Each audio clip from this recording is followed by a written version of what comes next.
to get it corroded in copper system. So, fill water. Put more. So we'll be stirring this until it turns blue. So as you can see, the liquid has already started becoming getting bluer. So once all the solid particles have been diluted into the liquid, what we'll do is we'll put the screw into the solution. So when we leave the screw like this for some time, in the next 5 to 10 minutes, the screw will turn to become like this. You can see the difference. This is a non-corroded, perfectly fine metal, while this is a corroded metal.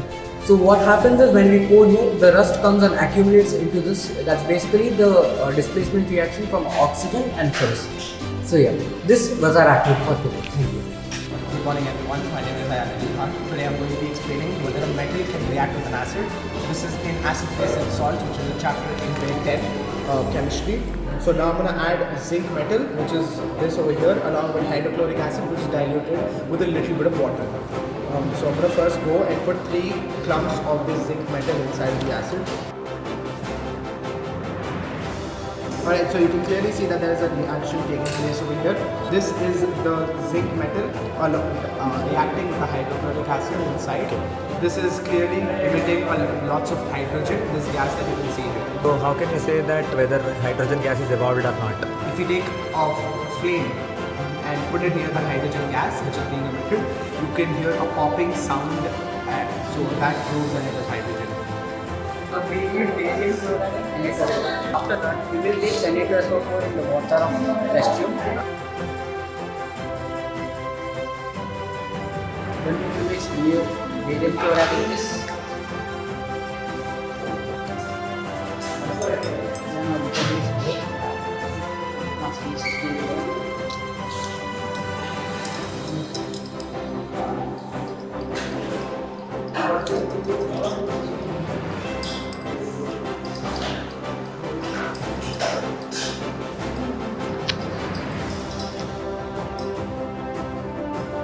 Here we can see a white crystal that is none other than the BaSO4, medium sulfide, which is a very crystal. So we can say that our atom is successfully done. And we can say where the ions are exchanged from the medium and the sodium. So basically this is the double displacement reaction. Greetings to one and all here. So my name is Lakshira and I'm from grade 7. And today I'm going to explain you about electricity and circuits.